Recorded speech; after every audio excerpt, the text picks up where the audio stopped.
ઓમ શ્રી ગણેશાય નમઃ. જય શ્રી કૃષ્ણ મારા પ્યારા મિત્રો. આપણે 32 પૂતળીની વાર્તા સાંભળી રહ્યા છીએ. 4 પૂતળીની વાર્તા આપણે સાંભળી ચૂક્યા છીએ અને આજે આપણે સાંભળીશું 5મી પૂતળી હંસા પૂતળીની વાર્તા, પંચદંડની વાર્તા. ઓમ નમો ભગવતે વાસુદેવાય. હર હર મહાદેવ. ભોજ રાજા 5મે દિવસે પૂજા પાઠ કરીને સિંહાસન પર બેસવા જાય છે. ત્યાં સિંહાસનમાંથી હંસા નામની પૂતળી બહાર આવીને બોલી ઉઠી, સબૂર રાજા, આ સિંહાસન વિક્રમ રાજાનું છે. તેના ઉપર તેના જેવો જ બુદ્ધિમાન, સાળી, ચતુર અને પરગજુ રાજા જ બેસી શકશે. ભોજ રાજાએ કહ્યું, વિક્રમ રાજાની ચતુરાઈની એકાદ વાત સાંભળવા મળે તો સારું. હંસા પૂતળીએ પંચદંડની વાર્તા કરી. સંભળાવતા કહ્યું, 5 દંડ ભેગા મળે, સફળ થાય સહુના કામ. સંકટ સહીને વિક્રમે લઈ રાખ્યું નિજ નામ. એક દિવસ નગરમાં વિક્રમ રાજાની સવારી ધામધૂમથી નીકળતી હતી. સવારીમાં નિશાન, ડંકા, ઊંટ, હાથી, ઘોડા, પાલખી, ઘોડે સવારો વગેરે હતા. તેથી માર્ગમાં લોકો ટોળે વળ્યા અને સવારી નજીક આવતા સહુ વિક્રમ રાજાની જય જયકાર બોલાવતા હતા. રાજાની સવારી ફરતી ફરતી દેવદમની ઘાંચણના મહેલ આગળ આવી. દેવદમની શ્રીમંત અને ઘણી વિદ્વાન જાણકારી હતી. દેવદમની દાસી મહેલ આગળની સડક પર કચરો વાળતી હતી, પણ સવારી આવતી જોઈ કચરો વાળવાનું બંધ રાખી ઝાડુ લઈને આગી ઊભી રહી. એ જોઈ દેવદમનીએ ગુસ્સેથી કહ્યું, અલી એ થાંભલાની જેમ ઊભી શું રહી છે? જલ્દી કચરો કાઢી નાખ. દાસી બોલી, બહેનબા, રાજાની સવારી પસાર થઈ રહી છે. રાજાની સવારી પસાર થઈ જાય પછી વાળી નાખું છું. એ રાજા રહ્યો તો એના ઘરનો, તારે મારો હુકમ પાળવાનો છે. જટ વાળવા માંડ. દાસીએ જોર જોરથી વાળવા માંડ્યું એટલે ચારેય બાજુ પુષ્કળ ધૂળ ઉડવા માંડી. આથી 2 સિપાહીઓ તેની પાસે દોડી આવી ધમકાવા લાગ્યા. એટલે દાસી રડતી રડતી દેવદમની પાસે ગઈ. સિપાહીઓની દમદટની વાત સાંભળી દેવદમની ક્રોધે ભરાઈ. બોલી, હું પણ જોઉં છું કે અત્યારે રાજાની સવારી મારા મહેલ આગળથી કેવી રીતે પસાર થાય છે. આમ કહેતા જ દેવદમનીએ છુપાવી રાખેલો એક ચમત્કારિક દંડ બહાર કાઢ્યો અને તે લઈને મહેલ સામે રસ્તા પર જઈ દંડ વડે ધૂળમાં 3 લીટા કર્યા. અને ચમત્કાર એ થયો કે તે જગ્યાએ 3 ઊંચી અને મજબૂત ભીંત ઊભી થઈ ગઈ. હવે સવારી અહીંથી આગળ જઈ શકે તેમ હતી નહીં. રસ્તો બંધ થઈ ગયો હતો. સવારી મહેલ નજીક આવી હતી. હાથી પર બેઠેલા રાજાએ રસ્તો બંધ થયેલો જોયો અને તેથી સિપાહીઓને ભીંતો તોડી નાખવાનો હુકમ કર્યો. સિપાહીઓ કેટલાક મજૂરોને બોલાવી લાવ્યા અને 3 ભીંતને જમીન દોષ કરવાનો હુકમ કર્યો, પણ કોઈ રીતે ભીંત તૂટી નહીં. અરે, તેમાંથી એક કાંકરી પણ ખરી નહીં. આથી રાજાએ હાથીને મહેલ પાસે લેવડાવ્યો. તેને અંબાડીમાં બેઠો બેઠો દેવદમનીએ કહ્યું, હે દેવદમની, અહીં ભીંતો કોણે ચણી છે? તૂટતી કેમ નથી? દેવદમની મહેલના ઝરૂખામાં ઊભી હતી. તેણે રાજાને સંબોધીને કહ્યું, મહારાજ, આ ભીંતો આપોઆપ કુદરતી રીતે ખડી થઈ ગઈ છે, એટલે તે કોઈ પ્રકારે તૂટી નહીં શકે. જેની સામે પંચદંડ હોય તે જ આ ભીંતો તોડી શકે તેમ છે. રાજાને બહુ ક્રોધ ઉપજ્યો, પણ કંઈક વિચારી મૌન સેવી સવારી ત્યાંથી પાછી વળી અને પોતાના મહેલ આગળ જઈ સવારી વિખેરી નાખી. બીજે દિવસે સવારે રાજાએ દેવદમનીને મહેલ બોલાવી અને પંચદંડમાં શું રહસ્ય છે તે પૂછ્યું. તો ઘાંચણ દેવદમનીએ કહ્યું, મહારાજ, મારી દીકરી નિર્મળ દમનીએ ચોપાટબાજી રમવાનો તેને શોખ છે. તેને હું તમારા મહેલ બાજી રમવા મોકલું છું. જો તમે બાજીમાં તેને હરાવીને જીતશો તો તમને પંચદંડનો સગળો ભેદ કહીશ. રાજાએ શરત કબૂલ કરી અને તુરંત જ નિર્મળ દમનીને પોતાની મહેલે બોલાવી.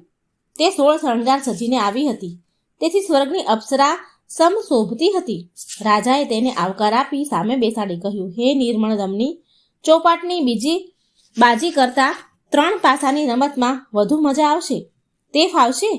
નિર્મળ દમની બોલી, તમે ગમે તે રમત માંડો, હું રમવા તૈયાર છું, પરંતુ મારી શરત એ છે, જો તમે રમતમાં જીતશો જીતી જશો તો હું તમારી તાબેદાર દાસી થઈને રહીશ, પરંતુ તમે બાજી હારી ગયા તો તમારે રાજપાટ ત્યજીને મને સોંપીને મારા તાબેદાર સેવક થઈને રહેવું પડશે. બોલો, શરત કબૂલ છે? રાજાએ શરત મંજૂર રાખી અને મહેલના ચોકમાં બંને 3 પાસાની રમત રમવા બેઠા. આ વાત નગરમાં જાહેર થઈ ગઈ એટલે હાર જીત કોની થાય તે જોવા લોકો, પુષ્કળ માણસો મહેલ આગળ જમા થઈ ગયા અને 3 પાસાની રમત જોવા લાગ્યા. 4 દિવસ રમત ચાલવાની હતી, તેમાં 3 દિવસ તો વીતી ગયા, પણ નિર્મળ દમની જ જીતમાં રહી. રાજાને જીતવા માટે માત્ર 1 દિવસ બાકી રહ્યો હતો. 3જા દિવસે રાત્રે રાજાએ નિર્મળ દમનીને કહ્યું, આજે રાતના મારે નગર ચર્ચાએ નીકળવું પડશે, માટે આવતીકાલે સવારથી રાજ દરબારમાં પાસાની રમત રમીશું અને હાર જીતનો છેલ્લો ફેસલો કરીશું. નિર્મળ દમનીએ તે વાત મંજૂર રાખી એટલે રાજા ત્યાંથી નગર ચર્ચાએ નીકળી પડ્યા. ઠેર ઠેર લોકો રાજાની નિંદા કરી રહ્યા હતા કે આવડો મોટો રાજા એક ઘાંચણની દીકરીને જીતી શકતો નથી. જો તે હારશે તો તેની ભૂંડી દશા થશે. વિક્રમ રાજાએ વિચાર્યું, જો હું હારી જઈશ તો જગતમાં મારી હાંસી થશે, માટે હરસિદ્ધ માતાને મદદ કરવા વિનવણી કરું. મંદિરે જઈને તેણે હરસિદ્ધિ માતાની સ્તુતિ કરી એટલે માતા પ્રગટ થઈ બોલ્યા, હે વિક્રમરાય, તારી મૂંઝવણની મને ખબર છે. તું જે ઘાતરની દીકરી સાથે હાર જીતની રમત માંડી બેઠો છે તે યુવતી કોઈ સાધારણ સ્ત્રી નથી, પરંતુ ઇન્દ્ર રાજાના દરબારની શ્રાપી અપ્સરા છે. તારે તેની લીલા જોવી હોય તો તું વેતાળ સાથે ઇન્દ્ર સભામાં જા, ત્યાં તે તને નૃત્ય કરતી દેખાશે. હવે વિક્રમ રાજાએ વેતાળનું સ્મરણ કર્યું એટલે તે હાજર થયો. રાજા મનની વાત જાણી વેતાળ તેને અદ્રશ્ય સ્વરૂપે ઇન્દ્ર રાજાના દરબારમાં લઈ ગયો. જોયું તો અહીં તેની સાથે પાસાની રમત રમનારી નિર્મળ દમની જનક પાયલ બજાવતી નૃત્ય કરી રહી હતી ને બધા નાચ ગાનના તાલમાં ડોલી રહ્યા હતા. નૃત્ય પૂરું થતાં ઇન્દ્ર રાજાએ પોતાની ડોકમાંથી રત્ન હાર કાઢી નિર્મળ દમનીને બક્ષિસ આપ્યો. હારને તે પોતાની બેઠક આગળ રાખી બીજું નૃત્ય કરવા લાગી એટલે અદ્રશ્ય રૂપે રહેલો વેતાળ તેને હાર ઝડપી લીધો. ઇન્દ્ર રાજાએ બીજા નૃત્ય વખતે પાન બીડું અને ત્રીજા નૃત્ય વખતે ઝાંઝર બક્ષિસ આપ્યા. તે પણ વેતાળે ઉઠાવી લીધા. જ્યારે સભા બરખાસ્ત થઈ ત્યારે નિર્મળ દમની સ્વર્ગલોકમાંથી મૃત્યુલોકમાં પાછા વિક્રમ રાજાના મહેલમાં આવી પહોંચી. પણ તે પહેલા જ વેતાળ અને વિક્રમ રાજા મહેલે આવી પહોંચ્યા હતા. વેતાળે 3 વસ્તુ વિક્રમ રાજાને આપી હતી. પછી તે પોતાના સ્થાનકે જતો રહ્યો હતો. રાતના રાજાએ નિર્મળ દમનીને કાંઈ પૂછપરછ કરી નહીં, પણ સવારે જ્યારે રાજ દરબારમાં પાસાની રમત શરૂ થઈ ત્યારે રાજાએ પાસા નાખતા નિર્મળ દમનીને કહ્યું, હે નિર્મળ દમની, કાલે રાતના મને થોડી ઊંઘ આવી હતી. તેમાં એવું સપનું આવ્યું હતું કે હું સ્વર્ગલોકમાં ઇન્દ્ર સભામાં બેઠો હતો ને તું ઝાંઝર ઝણઝાવતી નૃત્ય કરતી હતી. વળી તારા નૃત્યથી પ્રસન્ન થઈ ઇન્દ્ર રાજાએ તને રત્નહાર બક્ષિસ આપ્યો હતો. કહે, આ વાત સાચી છે? આ સાંભળી નિર્મળ દમની તો ભોઠી પડી ગઈ. છતાં ઠાવકું મોઢું રાખી બોલી ઉઠી, સપનાની વાત કંઈ સાચી હોતી હશે? સાવ ખોટી વાત છે. ખોટી વાત કેમ કહેવાય? તેની નિશાની તરીકે આ હાર રહ્યો. રાજાએ જભ્ભાના ગજવામાંથી રત્નહાર કાઢીને તેને બતાવ્યો અને નિર્મળ દમની ગભરાઈ ગઈ. તેની શંકા ગઈ કે વિક્રમ રાજા મારી વાત જાણી ગયા લાગે છે. અને આનું પરિણામ એ આવ્યું કે નિર્મળ દમનીની જે પાસા ફેંકતી તે અવળા પડવા લાગ્યા. પહેલા દાવમાં રાજાની જીત થઈ. બીજા દાવ વખતે રાજાએ સ્વપ્નની હકીકત કહી, નિશાની રૂપે પાન બીડું બતાવ્યું. નિર્મળ દમની એવી ચોંકી ગઈ કે બીજા દાવમાં પણ તેના પાસા અવળા પડ્યા અને રાજાની જીત થઈ. અને ત્રીજા દાવ વખતે રાજાએ ઇન્દ્ર સભાની વાત કરી નિશાની રૂપે ઝાંઝર બતાવ્યા એટલે નિર્મળ દમનીની હાજા ગગડી ગયા અને તે રમત ચૂકી ગઈ. નિર્મળ દમનીએ પોતાની હાર કબૂલી અને વિક્રમ રાજા સાથે ગાંધર્વ લગ્ન કરી તેને દાસીપણું સ્વીકાર્યું. આ સમાચાર નગરમાં પ્રસરી જતા બધા વિક્રમ રાજાનો જય જયકાર બોલાવા લાગ્યા. વિક્રમ રાજા ત્યાંથી મહેલ ગયા અને તુરંત જ દેવદમનીને બોલાવી માન આપી બેસાડી કહ્યું, હે દેવદમની, તારી દીકરી હારી ગઈ છે, માટે તે વચન આપ્યા મુજબ પંચદંડનો ભેદ બતાવો. દેવદમનીએ પંચદંડનો ભેદ ખુલ્લો કરવા માંડ્યો. અહીંથી ઘણે દૂર આવેલા સોપારગઢ ગામમાં શિવ શર્મા નામે એક પંડિત રહે છે. તેની પત્નીનું નામ ઉમાદે તેઓ ત્યાં એક આશ્રમ બાંધીને તેમાં રહે છે. આશ્રમમાં એક પાઠશાળા છે. તેમાં પંડિત ઘણા વિદ્યાર્થીઓને શાસ્ત્ર અભ્યાસ કરાવે છે. ઉમાદે એવી ચતુર છે કે તેના કારસ્તાનની કોઈને ખબર નથી. હે રાજન, તમે યુક્તિ પ્રયુક્તિથી તે આશ્રમમાં જઈને રહો અને ઉમદાને કાર્યવાહી પર ધ્યાન રાખો. ત્યાંથી તમને પંચદંડમાંના પહેલા દંડનો ભેદ મળશે. આ માટે તમારે દરરોજ રાત્રિ જાગરણ કરવું પડશે. સોપારગઢ જઈને વિક્રમ રાજાએ લાઘવી વિદ્યાના બળે 12 વર્ષના વટુકનું સ્વરૂપ લીધું અને તે શિવ શર્માના ત્યાં પાઠશાળામાં વિદ્યા અભ્યાસ કરવાને બહાને જઈને રહ્યા. પાઠશાળામાં 62 વિદ્યાર્થીઓમાં આ એક બટુકનો ઉમેરો થતાં કુલ 63 વિદ્યાર્થીઓ થયા. બધા વિદ્યાર્થીઓને પંડિત સારી રીતે ભણાવતા હતા. ભણીને બધા આશ્રમનું કામકાજ કરતા હતા. રાત પડતા બધા વિદ્યાર્થીઓ આશ્રમની ઓસરીમાં સૂઈ રહેતા હતા, પરંતુ બટુક સ્વરૂપમાં રહેલા વિક્રમ રાજા જાગતા જ પડ્યા રહેતા અને ઉમાદે શું કરે છે તેનું ધ્યાન રાખતા. એક રાત્રે ઉમાદે શણગાર સજીને આશ્રમમાંથી બહાર નીકળી એટલે બટુક સ્વરૂપે રહેલા વિક્રમ રાજાએ તેનો પીછો કર્યો. ઉમાદેના હાથમાં એક દંડ હતો. રાજાએ જોયું તો ઉમાદે એક આમલીના ઝાડ પર ચડવા લાગી. તે ઝાડના થડમાં એક મોટી બખોલ હતી. તેમાં વિક્રમ રાજા છુપાઈ બેઠા. ઝાડ ઉપર ચડેલી ઉમદાએ પોતાના હાથમાં રહેલો ઉડણ દંડને 3 વખત થડ પર ઠોક્યું અને કહ્યું, ઉડ રે ઉડ ઝાડ, લઈ જા જોગણીઓ પાસ. અને આ શું ચમત્કાર! આખું એ ઝાડ મૂળમાંથી ઉખડી આકાશમાં ઊંચે ઉડવા લાગ્યું. આ જોઈ આ થડની બખોલમાં લપાઈ રહેલા વિક્રમ રાજાના તો અચંભાનો પાર ન રહ્યો.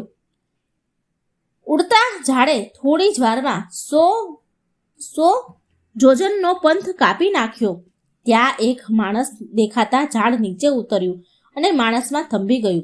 તે સાથે જ ઝાડની આસપાસ 64 જોગણીઓ ભેગી થઈને ગોળ કુંડાળું વળીને પ્રદક્ષિણા ફરવા લાગી. તેમની પાછળ ભૂત પ્રેત નાચતા કૂદતા હતા. આવી ભયંકર જગ્યામાં ઉમાદે શા માટે આવી છે તેનું રહસ્ય વિક્રમ રાજાને થોડી જ વારમાં સમજાઈ ગયું. ઉમાદે ઝાડ પરથી નીચે ઉતરી અને જોગણીઓએ નમન કરી કહેવા લાગી, હે જોગણી માતાઓ, તમારી ઈચ્છા પૂરી કરવાનો સમય હવે પાકી ગયો છે. આજ સુધી અમારે ત્યાં 62 વિદ્યાર્થી હતા, તેમાં એક વધ્યો છે એટલે 63 થયા છે અને 64માં મારા પતિ મારે તમો 64 જોગણીઓને એક 32 લક્ષણો પુરુષનો ભોગ આપવાનો હતો. તે 64 જણ હવે ભેગા થયા છે. હું તે 64નો તમને ભોગ ધરીશ. પછી મને તમારી સાથે રહેવાનો અધિકાર પ્રાપ્ત થશે ખરું ને? જોગણીઓએ હા કહી. પછી ઉમાદેને કહ્યું, હે ઉમાદે, આવતી 14 અમારું નૈવેદ્ય કરજે. તેમાં ખીર, વડા અને બાકડા લાવજે. તારે તે 64 જણને એક પંગતમાં પતરાળા પાથરીને જમવા બેસાડજે. તેઓ જમવા બેસે તે વખતે દરેકના કપાળમાં સિંદૂરનું તિલક કરવાનું. પછી દરેકના ગળામાં કરેણના ફૂલની માળા પહેરાવજે. ત્યારબાદ દરેક પતરાળમાં ખંડ પૂરવાના. આ દરમિયાન દંડ હાથમાં જ રાખવાનો. જ્યારે ખંડ પૂરાઈ જાય ત્યારે દંડ નીચે જમીન પર મૂકી ઉડો રે ઉડો એમ બોલતા દંડની પ્રદક્ષિણા કરવાની. ત્યારબાદ જળની અંજલિ ભરી, હે ભવાનીમાં, તમારો ભોગ લેજો. તું આવું બોલીશ એટલે અમે 64 જોગણી 64 જણનો ભોગ વહેંચી લેશું. પરંતુ જો અમને દરેકને ભોગ નહીં મળે તો અમે તારો ભોગ લઈશું. ઝાડની બખોલમાં ભરાઈ રહેલા વિક્રમ રાજાએ આ બધું સાંભળ્યું અને તે ચોંકી ગયા. તેમણે કોઈ પણ ભોગે 64 જણને ઉગારવાનો નિશ્ચય કર્યો. ત્યાં તો ઉમાદે આંબલીના ઝાડ પર ચડી ગઈ અને ઉડનંદ વડે થડને 3 ટકોરા મારી ઉડ ઉડ કહ્યું. તે સાથે ઝાડ ઉડવા લાગ્યું. ઝાડના થડની બખોલમાં વિક્રમ રાજા નિરાતે બેઠા હતા અને ઉમાદેના કરતૂત વિશે વિચાર કરતા હતા. ઉમાદેના આશ્રમ આગળ ઝાડ ઊભું રહેતા પ્રથમ બટુક વિક્રમ રાજા ઉતરીને પોતાની જગ્યાએ જઈને સૂઈ ગયા. ઉમાદે પણ પોતાની જગ્યાએ જઈને સૂઈ ગઈ. બીજે દિવસે જ્યારે ઉમાદે વગડામાં ફૂલ વીણવા ગઈ હતી ત્યારે લાગ જોઈને બટુક સ્વરૂપે રહેલા વિક્રમ રાજાએ પંડિત ગુરુજીને તથા વિદ્યાર્થીઓને સ્મશાનવાળી હકીકત કહી અને અંતમાં સૂચના આપી કે તમને બધાને ઉમાદે જ્યારે જમવા બેસાડી તમને બધાને તિલક કરીને માળા પહેરાવે, ભાણામાં ખંડ પૂરી હાથમાંનો દંડ ભોંય પર મૂકી દંડની પ્રદક્ષિણા કરવા માંડશે ત્યારે હું ઝડપથી પેલો દંડ ઉઠાવીને દોડવા માંડીશ. ત્યારે તમે જોરથી મારી પાછળ દોડજો તો આપણે બધા જોગણીઓનો ભોગ બનતા અટકી જઈશું. જોતજોતામાં 14નો દિવસ આવ્યો. સવારે ઉમાદેવીએ પોતાના પતિને તથા બધા વિદ્યાર્થીઓને કહ્યું, આજે માતાજીનું નૈવેદ્ય કરવાનું છે. નૈવેદ્ય તૈયાર થતાં બધાને આશ્રમના ચોગાનમાં જમવા બેસાડી દઈશ. બપોરે 12 વાગે ઉમાદેવીએ ચોગાનમાં 64 પતરાળા પાથર્યા અને પોતાના પતિ તથા 63 વિદ્યાર્થીઓને જમવા બેસાડ્યા. બધા બેસી ગયા એટલે ઉમાદેવીએ દરેકના કપાળમાં સિંદૂરનું તિલક કર્યું, માળા પહેરાવી દરેકના ભાણામાં ખંડ પૂર્યા. પછી હાથમાંનો જે દંડ હતો એ જમીન પર મૂકીને પ્રદક્ષિણા કરતા પહેલા આંખ મીચીને 2 હાથ જોડી બોલવા લાગી, હે ભવાની માં, તમારો ભોગ લેજો. આ તકનો લાભ લઈ બટુક વિક્રમ રાજા ભાણા પરથી ઉઠી પેલો દંડ ઉપાડી દોડી ગયા અને તેમની પાછળ ગુરુજી તથા 62 વિદ્યાર્થીઓ દોડવા લાગ્યા. બધા જોતજોતામાં ખૂબ દૂર નીકળી ગયા. આથી ઉમાદેવી મૂંઝાઈ ગઈ કે હવે શું કરવું. ત્યાં તો 64 જોગણીઓ તેને ઘેરી વળી પોતે પોતાના ભક્ષની માંગણી કરવા લાગી. ઉમાદેવીએ કઈ જવાબ ન આપ્યો એટલે 64 જોગણીઓ તેના દેહનો 64 કટકા કરી ખાઈ ગઈ. આ બાજુ ભાગી છૂટેલા 64 જણાએ ભૂખ્યા તરસ્યા 12 જોજન દૂર એક ગામના પાદરે આવી પહોંચ્યા. બધા થાક ખાવા એક વિશાળ વૃક્ષની છાયડામાં બેઠા. થોડી વાર થાક ખાઈને વિક્રમ રાજા બધાને માટે ખાવાનું લાવવા એકલા જ ગામમાં ગયા. તેમના હાથમાં પેલો ઉડન દંડ હતો. આ કોઈ વિચિત્ર ગામ હતું. કોઈ માણસ નજરે ન પડે. બજારમાં ઘરો દુકાન ઉઘાડા હતા. ઘરો દુકાન બધું જ ઉઘાડું, પણ કોઈ માણસ ન મળે. વિક્રમ રાજા અજાયબ થઈ ગયા. રાજમહેલ ગયા તો ત્યાં પણ કોઈ ન મળે. માત્ર મહેલના ખંડમાં પલંગ ઉપર એક બિલાડી બેઠેલી જોવા મળી. રાજાએ હિંમત કરી તે બિલાડી પાસે જઈ કહ્યું, હે માંજરી, આ ગામ માણસ વિહોણું કેમ છે અને તું અહીં આ એકલી કેમ છે? બિલાડી ઉઠીને એક કાજળની ડાબડી મોંમાં ઉઠાવી લાવી અને તેને રાજા પાસે મૂકી તેને પોતાની આંખમાં આંજવાની ઈશારત કરી. રાજાએ તુરત જ દાબડી ખોલીને તેમાંથી થોડું કાજળ લઈ બિલાડીની બંને આંખમાં આંજ્યું. તે સાથે જ બિલાડીમાંથી રૂપવતી સુંદરી બની ગઈ. હવે બિલાડીમાંથી બદલાયેલી સુંદરી કહેવા લાગી, એક દૈત્ય આવીને ગામમાં એટલો બધો ઉપદ્રવ મચાવ્યો છે કે બધા નગરવાસીઓ અહીંથી ભાગી ગયા છે અને દૈત્ય આ મહેલમાં આવીને રહ્યો છે. બધાની સાથે હું ભાગતી હતી, પણ દૈત્યએ મને પકડીને મહેલમાં લાવી રાખી છે. હજુ સુધી તેણે મારા ઉપર કુદ્રષ્ટિ કરી નથી. તેની પુત્રી હોવ તેમ તે મને રાખે છે. તેને મારા ઉપર વિશ્વાસ નથી. તેથી તે જ્યારે બહાર જાય છે ત્યારે મારી આંખોમાં કાજળ આંજી મને બિલાડી બનાવી દે છે. જ્યારે તે મહેલ પાછો ફરે છે ત્યારે ફરી મારી આંખમાં કાજળ આંજી મને મારા અસલ સ્વરૂપની બનાવી દે છે.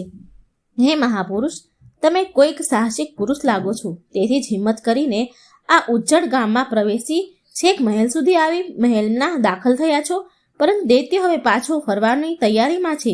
તે તમને જોશે તો કાચોને કાચો ખાઈ જશે. એવો જબરો છે કે કોઈ તેને માત કરી શકતું નથી. વળી તેની પાસે અજીત દંડ છે. તેની તે રોજ પૂજા કરે છે. એ દંડના પ્રતાપે કોઈ તેની સામે ટક્કર ઝીલી શકતું નથી અને એ દંડને દૈત્યના મોતનું કારણ છે. એક દિવસ વાતમાં દૈત્યએ મને કહ્યું કે આ અજીત દંડ છે. કોઈના હાથમાં જાય અને તે મારા માથા ઉપર મારે તો જ મારું મોત થાય અને તે કારણથી દૈત્ય એ દંડને હંમેશા પોતાની પાસે રાખે છે. માત્ર પૂજન વખતે થોડીવાર માટે તે દંડને નીચે મૂકે છે. તમને અહીંનો સર્વ વૃત્તાંત કહ્યો. હવે તમે અહીંથી ચાલ્યા જાઓ. તેમાં જ તમારું શ્રેય છે, ભલું છે. વિક્રમ રાજાએ કહ્યું, હું કોઈથી ડરું તેવો કાયર પુરુષ નથી. હું દૈત્યને મારીશ. હવે હું મહેલમાં ગમે ત્યાં છુપાઈ જાઉં છું. આમ કહી વિક્રમ રાજાએ તે સુંદરીની આંખમાં કાજળ આંજ્યું એટલે તે પહેલાની જેમ બિલાડી બની ગઈ અને પોતે એક ખંડમાં સલામત જગ્યા જોઈને છુપાઈ ગયો. થોડી જ વારમાં હાઉ હાઉ કરતો તે હાથમાંનો દંડ ઉગામતો દૈત્ય મહેલમાં આવી પહોંચ્યો અને જે ખંડમાં વિક્રમ રાજા છુપાઈ ગયા હતા તે ખંડમાં પેલો દંડ મૂકી તેનું પૂજન કરવા લાગ્યો. લાગ મળેલો જોઈ વિક્રમ રાજાએ તે દંડ ઝડપી લીધો અને તેને એવો તે જોરથી દૈત્યના મસ્તક પર ફટકાર્યો કે પળવારમાં તેના રામ રમી ગયા. દૈત્ય મારાયો જાણી વિક્રમ રાજાએ પેલી બિલાડીની કાજળ આંજી તેની સુંદરી બનાવી દીધી. તે સુંદરીએ વિક્રમ રાજાનો આભાર માન્યો અને પુષ્કળ મીઠાઈ આપી.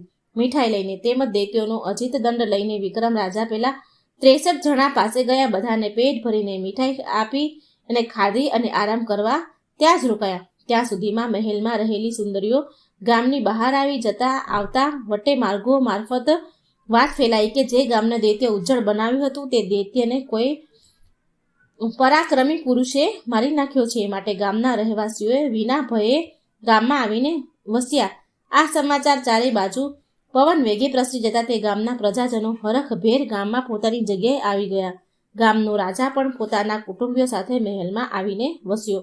પેલી સુંદરીએ રાજાને વાત કરી કે કોઈ રાજવંશી અને પરાક્રમી પુરુષે દૈત્યને મારી નાખ્યો છે. તે પુરુષની સાથે બીજા 63 જણા છે અને તે બધા ગામ બહારના પાદરમાં પડાવ નાખીને આરામ કરી રહ્યા છે. આ સાંભળી રાજા તે સુંદરીઓને સાથે લઈ આ લોકો પાસે આવ્યો. સુંદરીએ તેમાં રહેલા વિક્રમ રાજાને બતાવી કહ્યું, આ પુરુષે દૈત્યને મારી નાખ્યો છે. રાજા તુરત જ વિક્રમ રાજાને ભેટી પડ્યો અને તે કોણ છે તે પૂછ્યું તો વિક્રમ રાજાએ પોતાની ઓળખાણ આપી.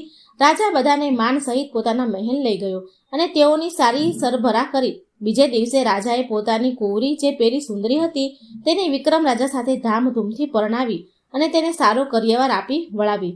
પોતાના નગરમાં પાછી ફરતી વખતે વિક્રમ રાજાએ પેલા પંડિત અને 62 વિદ્યાર્થીઓને તેમના આશ્રમે મૂકી દીધા અને પોતે પેલી સુંદરી કુંવરીને લઈને મહેલ પાછા ફર્યા.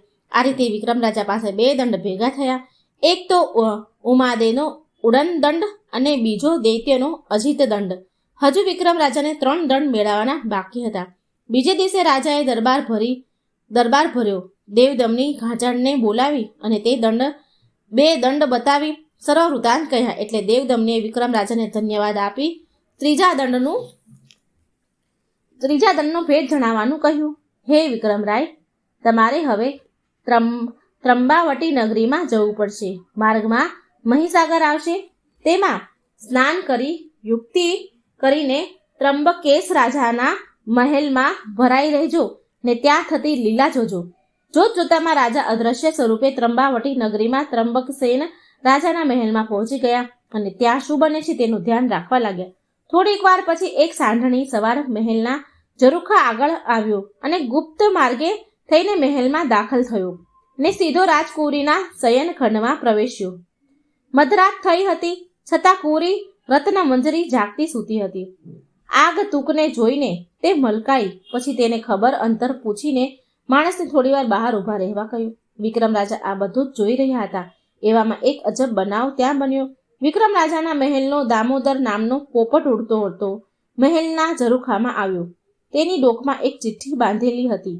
કુંવરી રત્નમંજરી તુરત જ પોપટ પાસે દોડી આવી અને તેની ડોકમાં બાંધેલી ચિઠ્ઠી કાઢી લઈ તે ઉખેડીને ખૂબ જ આતુરતાથી વાંચવા લાગી. ચિઠ્ઠી કોની છે અને તેમાં શું લખ્યું છે તે જાણવા વિક્રમ રાજા અદ્રશ્ય સ્વરૂપે તેની પાછળ આવી ઊભા રહ્યા. ચિઠ્ઠી નિર્મળ દમનીએ તેની સહેલીઓને રત્નમંજરી ઉપર લખી હતી. તેમાં લખ્યું હતું કે પ્રિય સખી રત્ના, હું વિક્રમ રાજા સાથે બાજીમાં હારી તેમની દાસી બની છું. આમ તો હું તેમની રાણી બની છું, પરંતુ મહેલ મને જેલ જેવો લાગે છે. અહીં મને ગોઠતું નથી, એટલે મેં વિક્રમ રાજાને તારી તરફ મોકલ્યા છે. તો તું તેમની સાથે લગ્ન કરી અહીં મારી પાસે આવજે. આપણે બંને સાથે હોઈશું તો દિવસો આનંદમાં પસાર થશે. લિખિતન નિર્મળ દમની.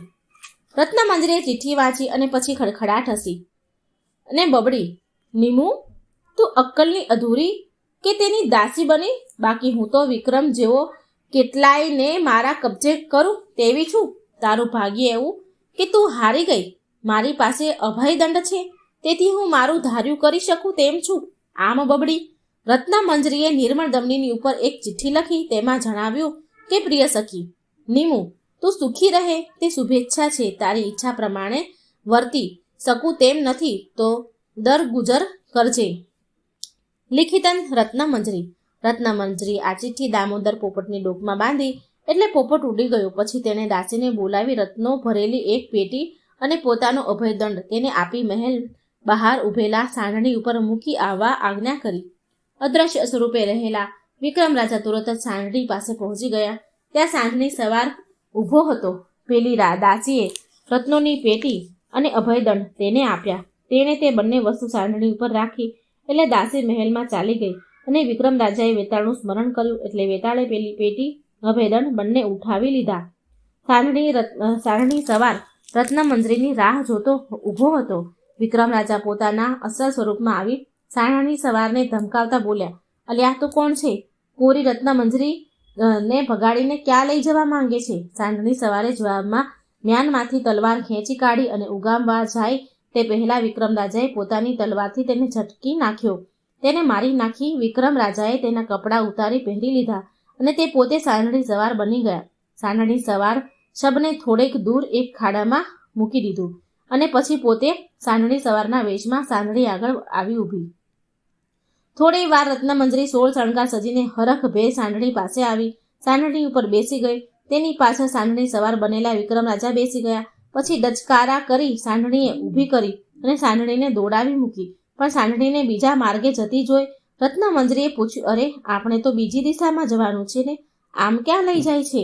વિક્રમ રાજાએ કહ્યું, પહેલા મારા ગામ જવાનો વિચાર કર્યો એટલે તને ત્યાં લઈ જાઉં છું. રત્નમંજરીએ અવાજ બદલાયો લાગ્યો એને. તેને શંકા ગઈ કે આ કોઈ બીજો માણસ છે, તેને ભગાડીને લઈ જઈ રહ્યો છે. રત્નમંજરી તો ગુસ્સે ભરાઈ અને વિક્રમ રાજાને મારી નાખવા અભયદંડ શોધવા લાગી, પરંતુ સાંઢણી ઉપર દંડ કે પેટી કશુંય ન હતું. તેથી તે ઢીલી પડી ગઈ. તેનો ગુસ્સો મીણની જેમ ઓગળી ગયો. તેને નમ્રતાથી સાંઢણી સવારને પૂછ્યું, તું કોણ છે અને મને ક્યાં લઈ જાય છે?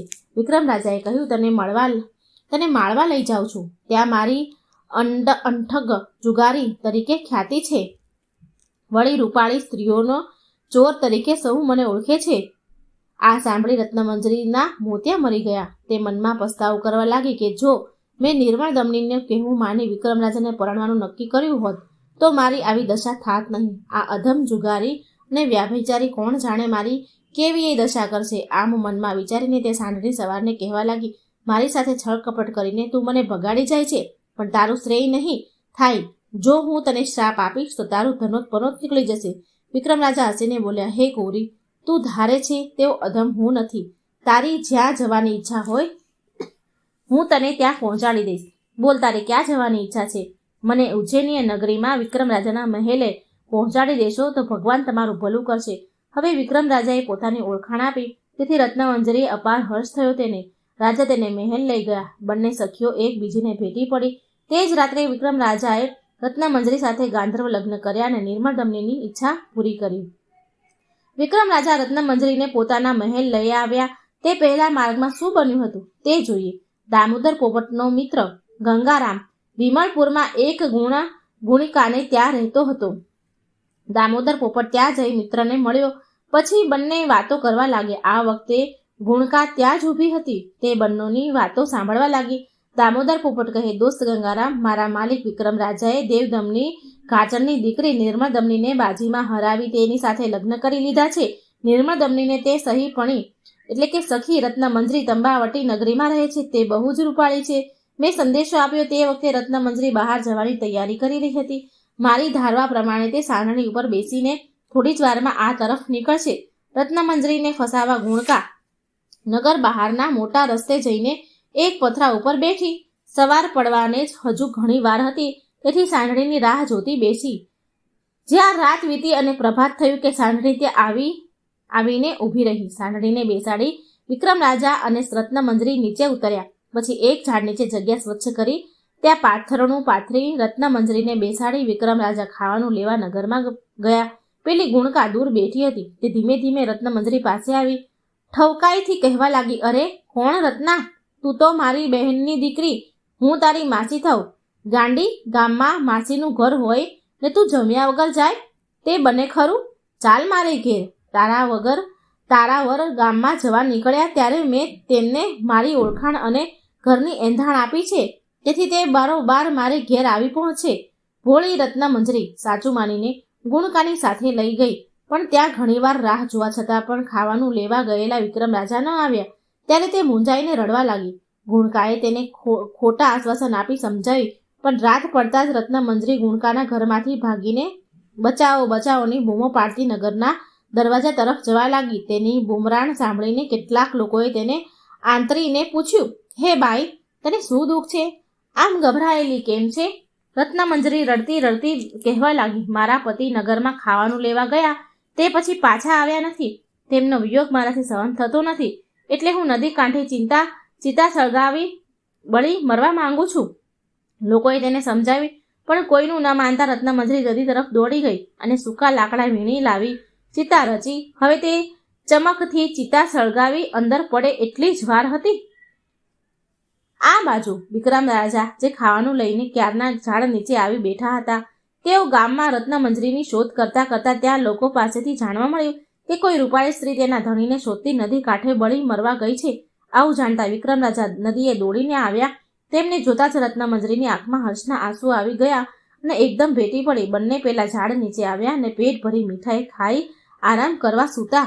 એવામાં ત્રંબાવટી નગરીનો રાજા પોતાની કુંવરીને શોધવા નીકળેલો તે સિપાઈઓ સાથે અહીંયા આવી પહોંચ્યો. જોયું તો પોતાની કુંવરી આરામથી સૂતી છે. તેનાથી થોડેક દૂર એક દેવાંશી પુરુષ સૂતેલો છે. રાજાએ પ્રથમ કુંવરીને જગાડીને પૂછ્યું, આ તારી સાથે કોણ છે? ત્યારે કુંવરીએ વિક્રમ રાજાની ઓળખાણ આપી અને પોતાની સર્વ હકીકત કહી સંભળાવી. પછી વિક્રમ રાજાએ ને જગાડીને કહ્યું, આ મારા પિતાજી મને શોધતા કુદરતી રીતે અહીં આવી પહોંચ્યા છે. કુંવરીના પિતા પોતાના જમાઈ વિક્રમ રાજાને ભાવથી ભેટી પડ્યા. પછી તેમણે દીકરી જમાઈને ત્યાં વિદાય આપી. ત્યારબાદ વિક્રમ રાજા રત્નમંજરીને પોતાના મહેલ લઈ ગયા. રત્નમંજરીને આવેલી જોઈ નિર્મળ દમની બૂમ ખૂબ હર્ષ પામી અને બંને સંપીને રહી. બીજે દિવસે વિક્રમ રાજાએ દરબાર ભરીને ઘાચણ દેવદમનીને બોલાવી અને પોતે પ્રાપ્ત કરેલી ત્રીજો અભય દંડ બતાવી સઘળી હકીકત જણાવી. ચોથા દંડનું રહસ્ય જણાવવા ભલામણ કરી તો દેવદમની કહેવા લાગી, હે રાજા, ચોથા દંડ માટે તમારે દૂર જવાની જરૂર નથી. આ ઉજ્જૈની નગરીમાં વીરભટ્ટ નામે એક વિપ્ર રહે છે. તેને ત્યાં જઈને તેની રૂપાળી દીકરીની લીલા જુઓ. ત્યાં તમને ચોથા દંડનું રહસ્ય જાણવા મળશે. સાવધ રહેશે તો ચોથો દંડ પ્રાપ્ત થશે. ભોળવાઈ જશો તો ગુમાવશો.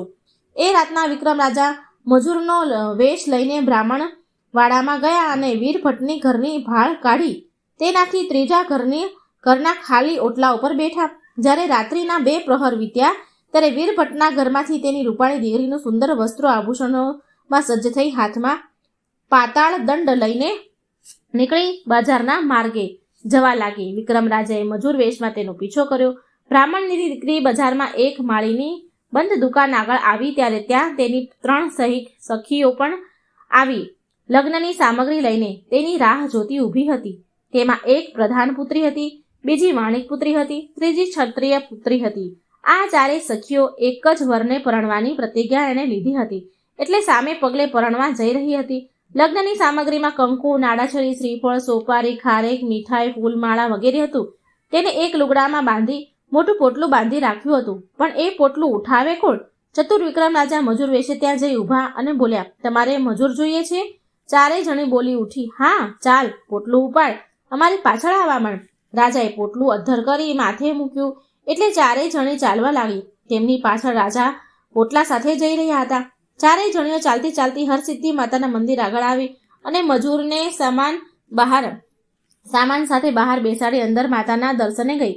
4 સખીઓએ ભાવથી માતાની સ્તુતિ કરી અને ભક્તિ કરી. તેથી માતાજી પ્રસન્ન થઈને બોલ્યા, તમારી શું ઈચ્છા છે? પ્રધાન પુત્રી બોલી, હે માં, અમે 4 સખીઓની એક સરખી પાતાળ લોકમાં રહીએ છીએ. અમે 4 સખીઓની પણી એક સહી પણી પાતાળ લોકમાં રહીએ છીએ. તેને અત્યારે લગ્ન છે. તે જેની સાથે પરણવાની છે તે જ વર સાથે અમે 4 જણી લગ્ન કરવાના છીએ. માટે કૃપા કરી પાતાળમાં જવાનો માર્ગ બતાવો. અમારી એક સખી પાતાળમાં છે, અમને 3 છીએ. અમારે 4ને એક જ વરને પરણવું છે. હરસિદ્ધિ માતાએ બ્રાહ્મણ કન્યાને સંબોધીને કહ્યું, હે દીકરી, તારી પાસે પાતાળ દંડ છે એટલે તમને ત્યાં જતાં કંઈ મુશ્કેલી નહીં પડે. અહીંથી થોડે દૂર એક વડનું વિશાળ ઝાડ છે. તેની નીચેના ભાગમાં પાતાળ દંડ વડે જમીન પર 3 લીટા કરજે એટલે તમને પાતાળમાં જવાનો માર્ગ કરી આપશે. 4 સખીઓએ મજૂરને લઈને વડના ઝાડ નીચે ગઈ અને વિપ્ર કન્યાએ પાતાળ દંડ વડે જમીન ઉપર 3 લીટા કર્યા એટલે જમીનમાં માર્ગ થઈ ગયો. પછી મજૂર પાસેથી પોટલું લેવા માંડ્યું તો મજૂર વેશમાં રહેલા વિક્રમ રાજાએ કહ્યું, તમે લગ્ન પ્રસંગમાં પોટલું ઉપાડીને જાઓ તે સારું ન કહેવાય. હું સાથે આવું છું. મજૂરની વીણવાણીથી તેની સાથે લઈ 4 જણીઓ જમીનના ખાડામાં ઉતરી ગઈ એટલે અંદર પાતાળમાં જવાનો સીધો માર્ગ દેખાયો. તે માર્ગે આગળ જતા એક સરોવર આવ્યું. અહીં 4 સખીઓએ મજૂરને કહ્યું, અમે સરોવરમાં નાહી લઈએ, ત્યાં સુધી તું પોટલું લઈને અવળા મોઢે બેસ. અમે વસ્ત્રો ઉતારીને નાહીએ છીએ. પાછું વળીને જોઈશ તો તને પાપ લાગશે. મજૂરે કહ્યું તેમ કર્યું એટલે તેણીઓ વસ્ત્રો ઉતારીને સરોવર કાંઠે નહાવા ગઈ. વિપ્ર કન્યાનો પાતાળ દંડ ત્યાં પડ્યો હતો. રાજાએ વેતાળનું સ્મરણ કર્યું એટલે વેતાળ હાજર થયો. તેને ત્યાં પડેલા વસ્ત્રો અને પાતાળ દંડ ઉઠાવી લીધા. જ્યારે ચારેય કન્યાઓ સ્નાન કરી રહી હતી ત્યારે કાંઠે મૂકેલા કપડાં ન જોતા બે બાકડી બની ગઈ. તે માટે મજૂરને પૂછ્યું તો મજૂરે કહ્યું, હું તો અવળો ફરીને બેઠો હતો એટલે કપડાં ક્યાં ગયા તેની મને કંઈ જ ખબર નથી. પ્રધાન પુત્રીએ આ વખતે તેની સખીઓને કુમકુમવતી યાદ આવી. તેણીએ મજૂરને કહ્યું, અહીંથી આગળ જતા એક નગર આવશે, ત્યાં મારી સખી કુમકુમવતી રહે છે. તેને ત્યાં જઈને બધી હકીકત કહેજે એટલે તે 4 જોડી કપડાં આપશે. તે લઈને જટ આવ. થોડી વારમાં મજૂર વેશમાં રહેલા વિક્રમ રાજા કપડાં લઈ આવ્યા. તે પહેરીને 4 જણીઓ મજૂરને લઈ નગરમાં ગઈ. ત્યાં તો લગ્ન પ્રસંગની શરણાઈઓ ગુંજી રહી હતી. એક જગ્યાએ લગ્ન મંડપમાં વર કન્યા ચોરીમાં બેઠા હતા ને લગ્ન વિધિ થઈ રહી હતી.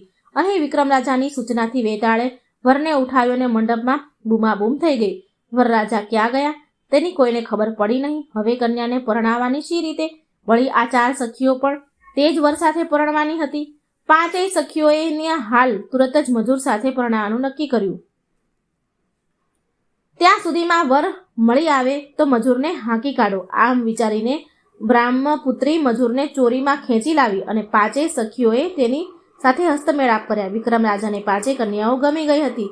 તે રૂપાળી તેમજ ચતુર હતી. તેથી વિક્રમ રાજાએ પોતાની ઓળખાણ આપી અને પોતાની સાથે ઉજ્જૈન નગરીમાં આવવા જણાવ્યું.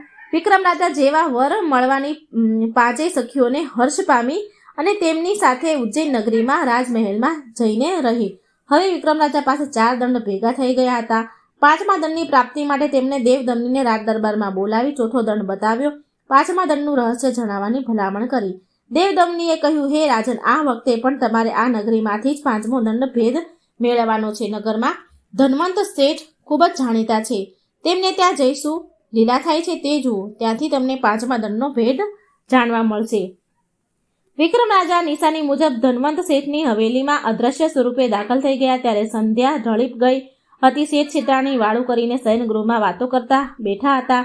ધનવંત શેઠ ગરડા હતા. 100 વર્ષ ઉપરની તેમની ઉંમર હતી. જ્યારે શેઠાણીની ઉંમર 20 વર્ષની હતી. શેઠાણીએ થોડી વાર શેઠના પગ દબાવ્યા એટલે શેઠ ઊંઘી ગયા. પણ ઘરડા પતિના પનારે પડેલી જવાન સ્ત્રીને ક્યાંય ઊંઘ આવે તે જાગતી બેઠી હતી.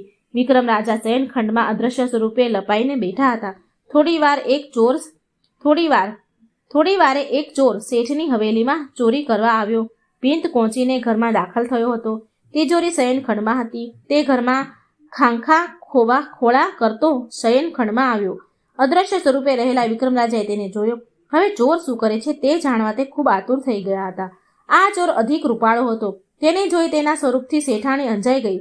કામ વિકાર ઉત્પન્ન થયો એટલે બૂમો ન પાડતા ચોરને પાસે બોલાવી પલંગ પર બેસાડી કહ્યું, હું મારા ઘરડા વરથી જરાય સુખ ભોગવી શકતી નથી. જો તું મને પરણવા તૈયાર હોય તો આપણે ધન માલ લઈ ભાગી છૂટીએ. ચોરે કહ્યું, સુંદરી, તારો ધણી જીવતો હોય ત્યાં સુધી હું કોઈ પગલું ભરી શકું નહીં. શેઠાણી કામ વેશમાં આવી એની ભાન ભૂલી હતી. તેણે તુરત જ સૂતેલા શેઠના ગળે ટૂંપો દઈ મારી નાખ્યો. પછી ચોરને રીઝવવા શણગાર સજવા લાગી. આ તકનો લાભ લઈ અદ્રશ્ય રહેલા વિક્રમરાજાએ તલવારના એક જ ઝાટકે ચોરનું માથું ઉઠાવી દીધું. શેઠાણી ગભરાઈ ગઈ કે અહીં કોઈ નથી ને ચોરનું માથું કોણે ઉડાડ્યું. તેને લાગ્યું કે જરૂર મારું પાપ કોઈ જાણી ગયું છે. એટલે તેણે સ્ત્રી ચરિત્ર અજમાવી પોતાની વૃદ્ધ પતિનું મસ્તક તલવારથી કાપી નાખ્યું. પછી હવેલીથી બહાર જઈ બૂમો પાડવા માંડી કે કોઈ આવો, બચાવો, શેઠને ચોરે મારી નાખ્યો. જોતજોતામાં લોકો હવેલીમાં એકઠા થઈ ગયા. બધા શયનખંડમાં બેસબ પડેલા જોઈ આશ્ચર્યમાં પડી ગયા.